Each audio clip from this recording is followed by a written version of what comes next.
Hello, everyone. Welcome back to another episode of Reset Now podcast. I'm Thathsarani and Siriwardana, your host for the day. Today, we are joined by Thanuja Jayawardene to discuss the legal barriers that prevent women from entering and retaining in the labor force and the reform recommendations that can be used to address these barriers. Thanuja Jayawardene is the head of women's empowerment and advocacy at MAS Holdings and have been with the company for over 10 years.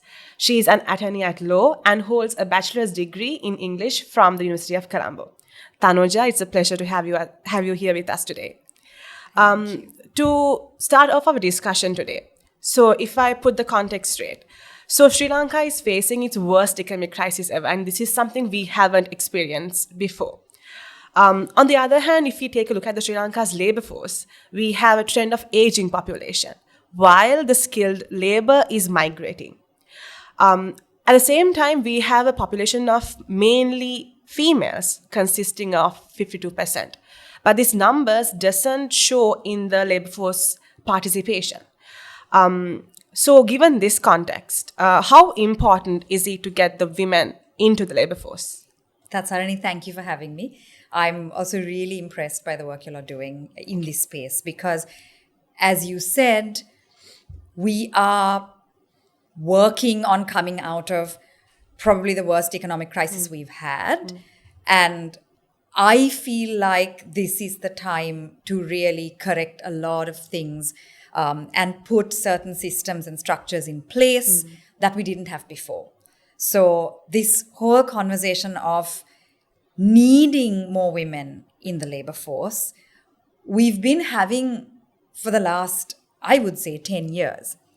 As an organization like MAS, which is in the apparel industry, we have a majority female workforce, right? So we are one of the few industries like tea and one or two others where you do see a majority female workforce. But we are acutely aware of the gap when it comes to certain jobs and when it comes to so many industries.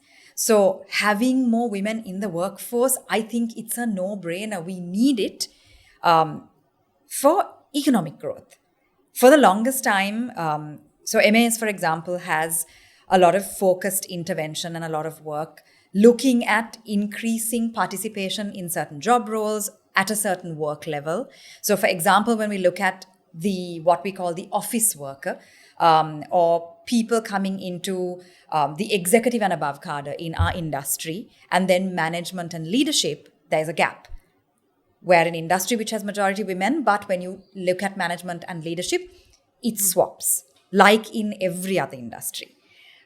So getting more women into those roles and work levels has been a focus for us for the last about 6 or 7 years.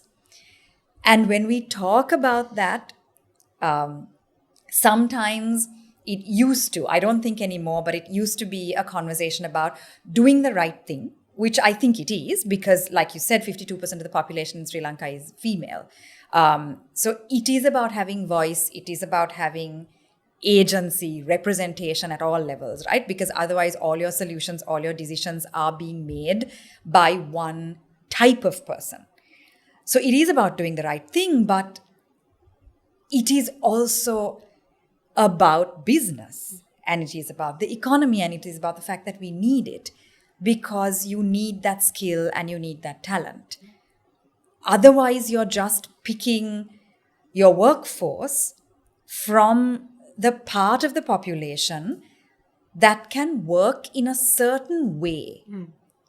Not only the people who are most skilled or most suitable or talented, but only those people who can work a certain number of hours, who can give up all other responsibilities with family and children and all of that. That's where you're picking from, which just doesn't make sense, right? Yeah.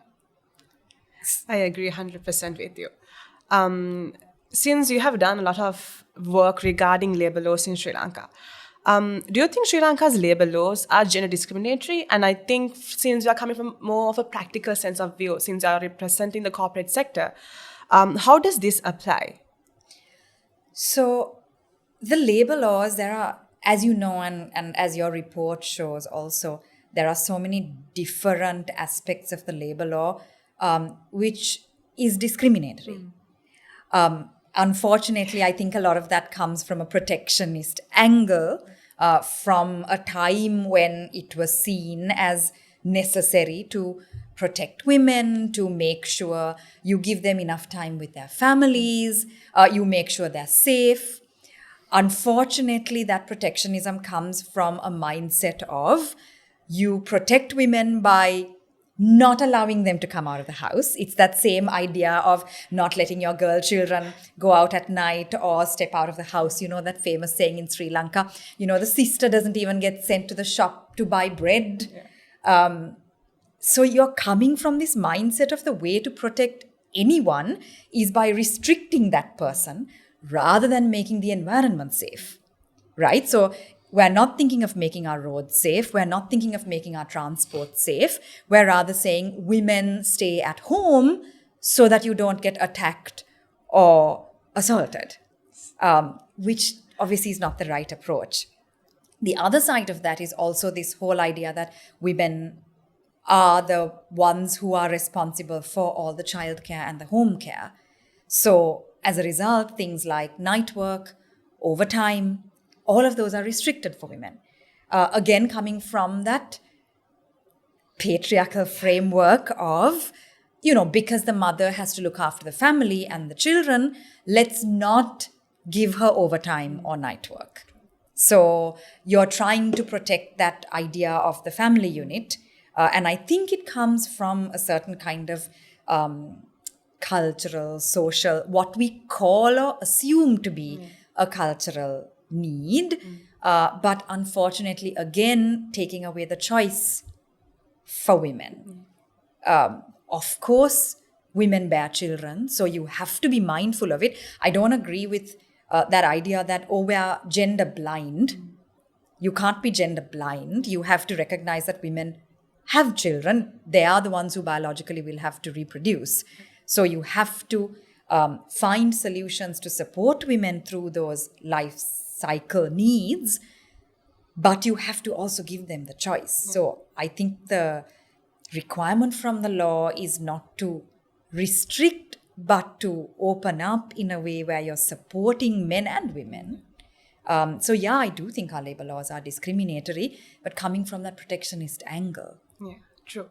I think that's a very valid point that you brought up in terms of like women's choice. I think that is what we also strive to achieve, to bring, reduce these barriers so women have a choice to either enter into the labor force or either to stay at home. Also, going back to the part-time work, the current laws relating to the payment of EPF and ETF is discouraging employers from hiring part-time workers. And this is kind of disproportionately affects women because they require flexible work time. So do you think this is an issue in your industry, and what can you do to change this? Yes, so flexible work and part-time work, again, needs that we identified, I would say about 10 years ago. From surveys we've done with our employees, work-life balance surveys, employee value proposition surveys. As an organization, we recognize that people are asking for that flexibility. Workload is a whole other conversation. And flexibility does not solve the workload issue. But what we realized is flexibility is necessary for people to manage work and life, men and women both. Yeah. But you're absolutely right. It affects women disproportionately. Because for women, having that flexibility or the part-time option is a choice of, can I work or not? Because unfortunately, women are the ones who have to make that call of quitting if they can't spend enough time on the home care and childcare responsibility. So something we realized quite some time ago is that flexible work is a need, part-time work is a need. So especially, like I said, in that space of the degree holder, women coming into the office worker role, we find it difficult to attract into certain roles, so manufacturing, technical, industrial engineering, where you already have a smaller number of CVs coming in. And then we have roles like merchandising, finance, HR, where we have good representation of women coming in. But retention, moving up the ladder, it becomes harder. I mean, there's a lot of responsibility on the company to make sure you do everything right in terms of how you recruit, how you support, how you promote, all of that. But practically, there is a piece that is outside of the company, which is that home care and childcare responsibility. So if we can't change the way we work, if we still need people to come in and sit at a desk from 8 in the morning till 6 in the evening or 5 in the evening, you need somebody who has no family or home responsibility. And that is that kind of workplace that was built for a very male, or it's unfair to say male, because you assume that men don't have that responsibility, and you've taken that away from men, which is also really unfair. So giving that flexibility, a huge issue we faced as a company. So we launched a flexible work policy in 2018. We had one drafted in 2017, launched it in 2018, but we had to go company by company. We had to take it in pieces because management pushed back to say, how do we get our work done? If you take flexible work, for example, if you have someone on a flexible work contract, monitoring the laws that kind of regulate that is not there. So we finally came to a point of saying, that's fine, we'll manage it internally. We have the framework internally, and we will give the requirements. Part-time work, like you said, everything from EPF, ETF, the leave requirements, you can't prorate anything. Gratuity. Yeah. So if someone's moving from a full-time worker to a part-time worker, that whole gratuity law becomes a barrier, because companies now had to jump through hoops to figure out how you make sure you don't disadvantage someone. Someone who's worked for, let's say, 10 years on a full-time contract and then moves into part-time, if they're leaving, their gratuity gets calculated at a part-time salary rate, which is not fair. So companies like ours at MAS, we worked through that. We worked with the EFC. We worked on the policy and the framework that we had. We sensitized management. We went through that process. And I know other private sector companies that did that. So I think private sector taking that step was necessary. So it was good. And I think more private sector companies probably need to do that. It's not straightforward. We don't have any perfect solutions. So it's a matter of trial and error. We manage contracts, manage people as we go along. But having the framework really helps. Having that policy, having those guidelines, getting EFC advice, getting legal advice at every stage is helpful. But I think private sector probably, as usual, needs to take the lead in this. Yes. So moving back into our conversation of nighttime work, do you think legalizing nighttime work and amending the legislation to part-time work will increase recruitment and retention of female labor in the workforce? I really strongly believe it will, because practically, if we think about it, it's just giving more choice and option for men and women both. And I do think that we're moving into a time when men are also not willing to work in those same formal structures and those same restrictive frameworks, because they also want something different. I definitely think when it comes to attracting more women into the workforce and retaining them, part-time work, very, very specially, because, I mean, let's be realistic about the economic situation. We have to think about what we can manage in the short term and then in the long term. Bringing in the necessary laws to support part-time work, looking at leave, looking at the Gratuity Act, looking at EPF, ETF, that I feel is a low-hanging fruit. Yeah. it's something that can be done that will encourage more employers to give part-time work, which will in turn mean that if you have women who have maybe stepped out of the workforce for a certain time, because that whole child bearing and child rearing responsibility is a massive one. So if women choose to, let's say, take some time and be stay-at-home mums, which is a completely valid and fantastic choice, it's actually, I think, on the companies and the economy's interest to provide part-time work, because that means there are educated, skilled women who can come in on part-time basis and contribute to our companies and our economies. For example, we have people at MAS who are highly qualified, who've been doing work for us, who understand the space. So they have that knowledge, the institutional knowledge, a lot of understanding of the space, which you can't get the moment you recruit someone. So when that person leaves, we lose out. And then it costs us months of training and someone settling in to take on and run at that same pace. So it makes a lot of sense to get someone on that person who was full-time before to move into part-time work, because she or he understands the space so well, has the experience, and can manage a team without a problem.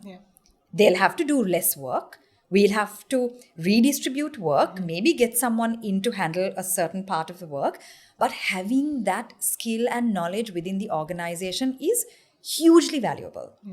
And I think a lot of companies and organizations don't realize that switching someone to part-time is hugely valuable for the company, because that institutional knowledge, that experience, you can't always just immediately replace.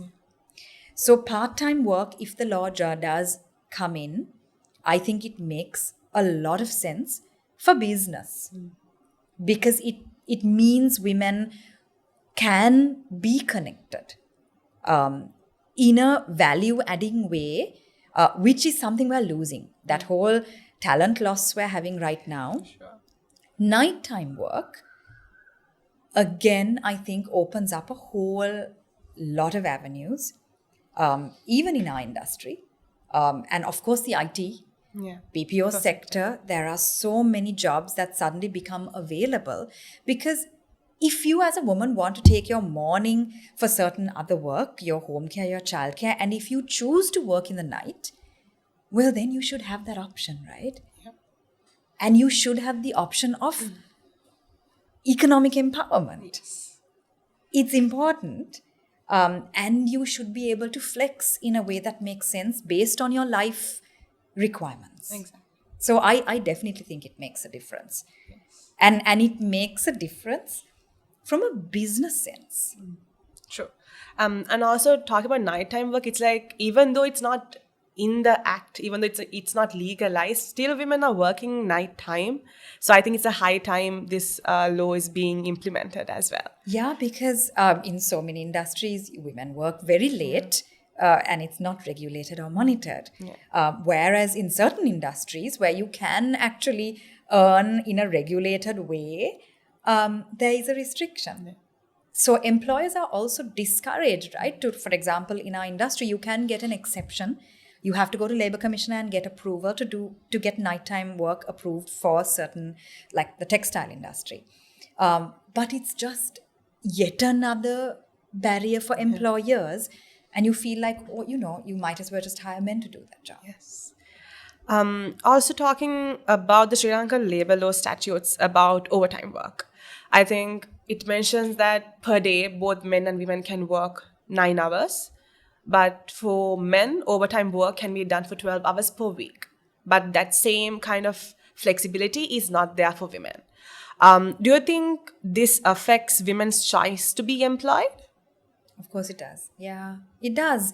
I think, again, it comes from that idea of somebody deciding that women must only work a certain number of hours because they are the homemakers. So let's give women X number of hours to work in so that they can go home and look after their families without a problem. So some power decided that women will be given limited choice because women must look after the home. Now, wouldn't it be fantastic if women could choose to look after their homes, choose to look after their families, and choose to work in the way they want? And I also think there is this mindset that it's not about money. And I think that's a very easy thing to say. If you have the money you need to make the choices and the life decisions, whether it's medicine or food or clothes for yourself, and for someone to take that choice away to make an X amount of money or beyond that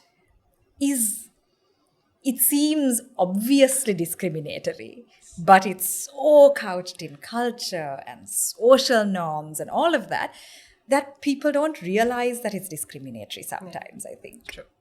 So I think there's absolute value in women staying at home and looking after the home and children full time. Yeah. There is also absolute value in women choosing to work the number of hours they want. True. Exactly. I think that's coming back to the discussion of choice, basically.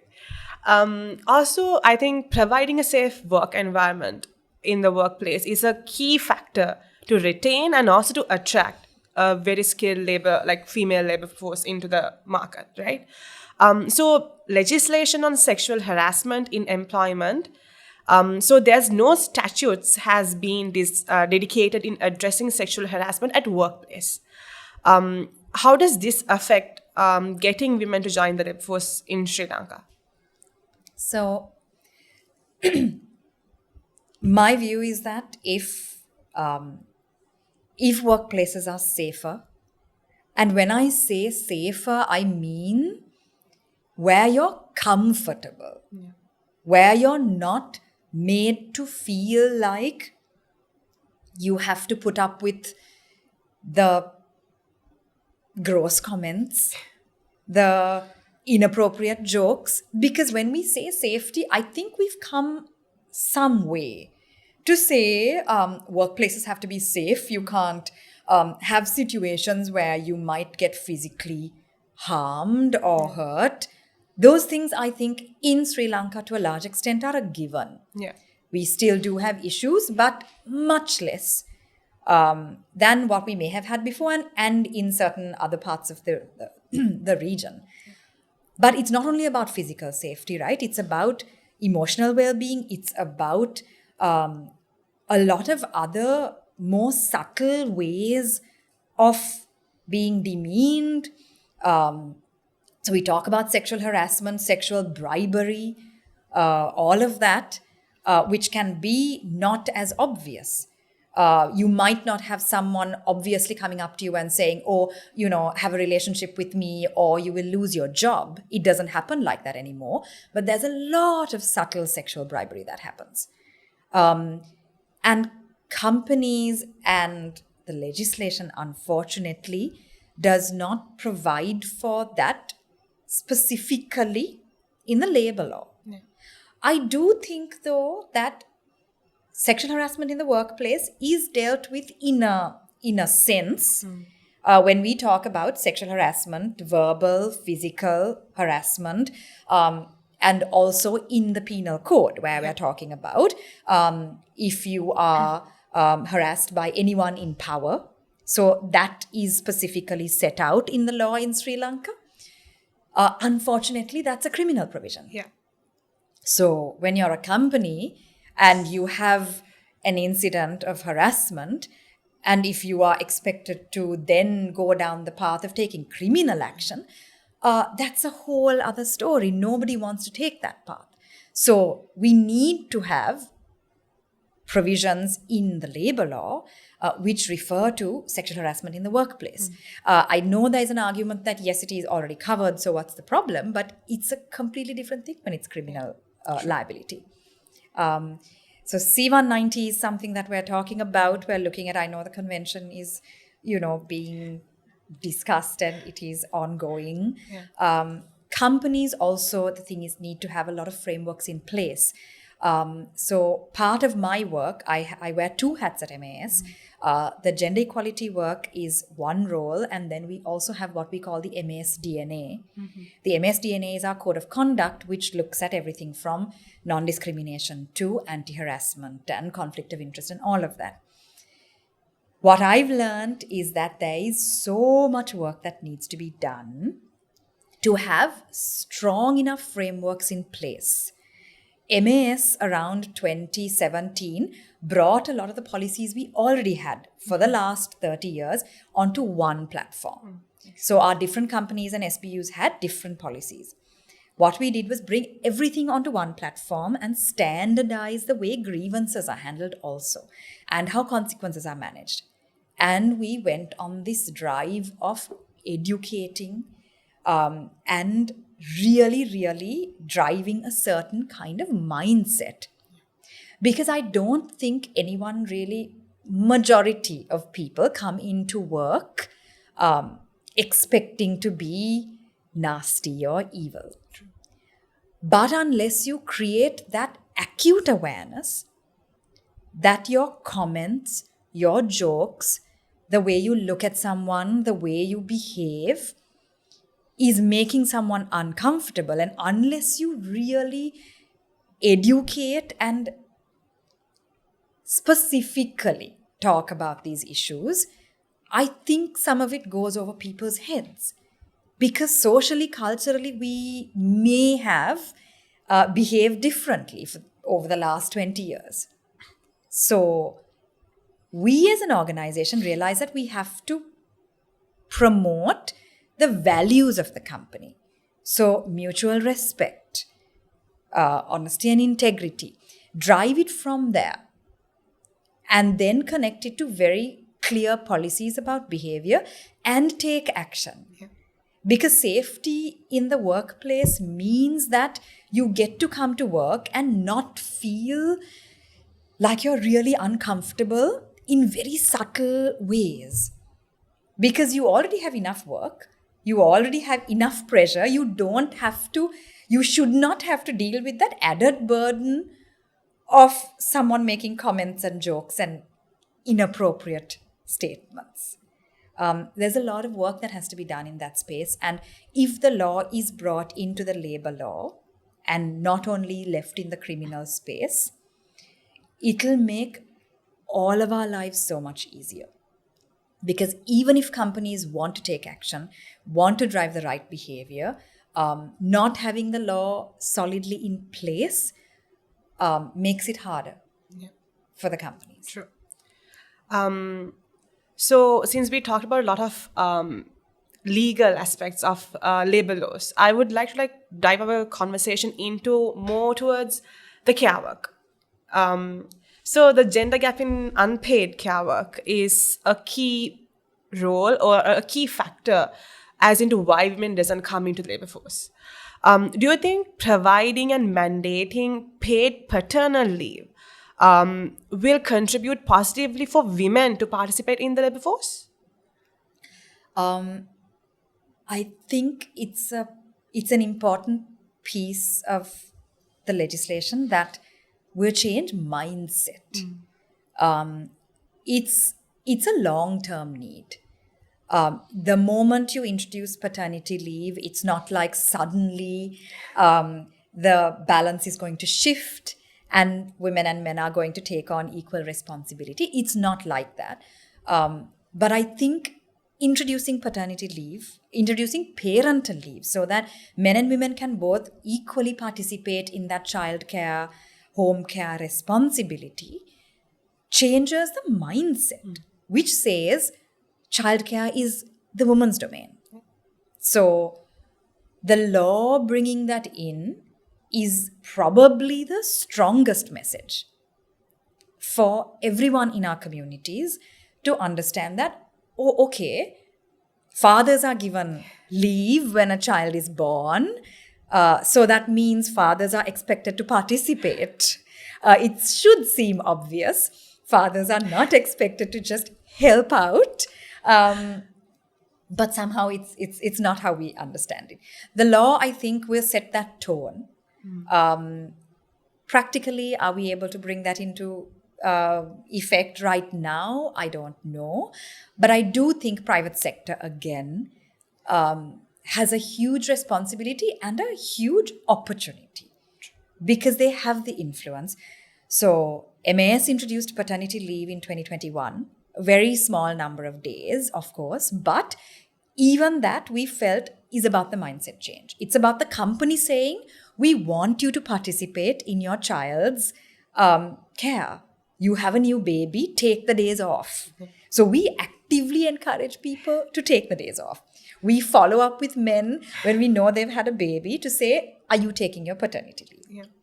Yeah. Companies like John Keel's giving the equal number of maternity and paternity leave is a massive step. And it's inspiring all of us. So I think, again, private sector taking that step is helpful.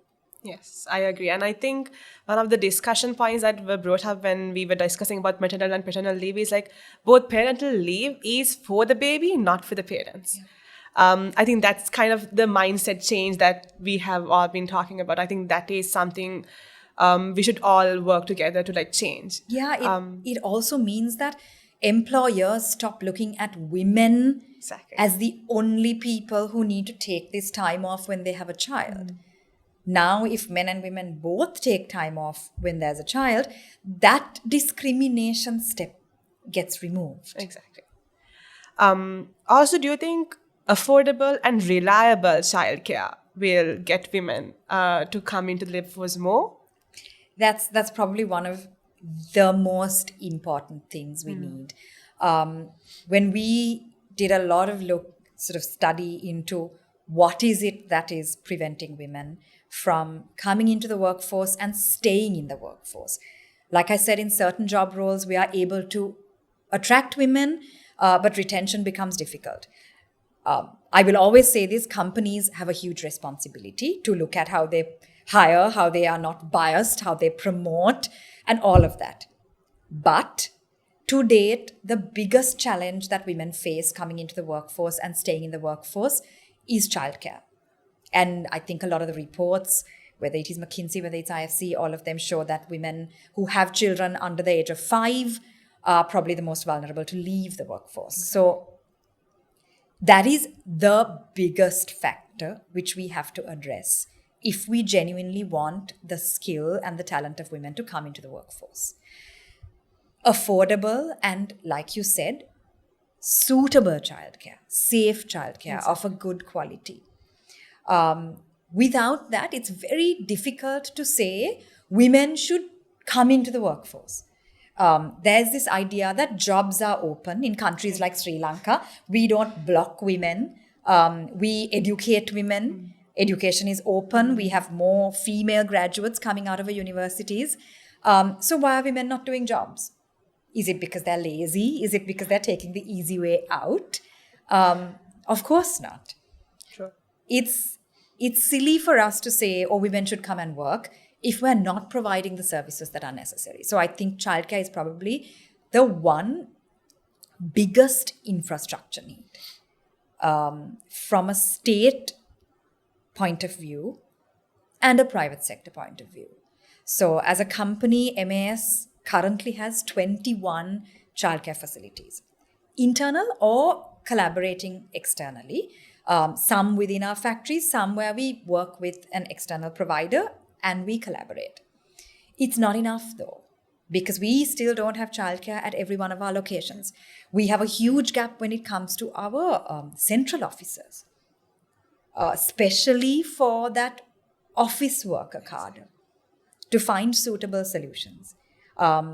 So I do think private sector needs to keep looking, and I'm really happy that a lot of companies in the private sector are providing childcare right now. But the state needs to step in at that point, because unless there are certain standard, suitable, at least in certain locations, where you know a lot of people migrate to work. So whether it is closer to the zones and certain areas, certain urban areas where you know people come from maybe about an hour or two away and they're traveling a lot, there is a study that needs to be done. And I know certain organizations have already done a lot of work in that space. So private sector and state both need to do a lot more, I think, in that childcare space. Yes, I agree 100% with you there. To wrap up the discussion today, I would like to ask you this one question.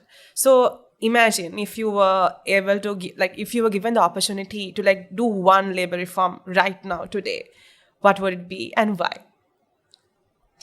Part-time work. Part-time work is the one I would bring in because I feel it is, like I said before, an obvious one.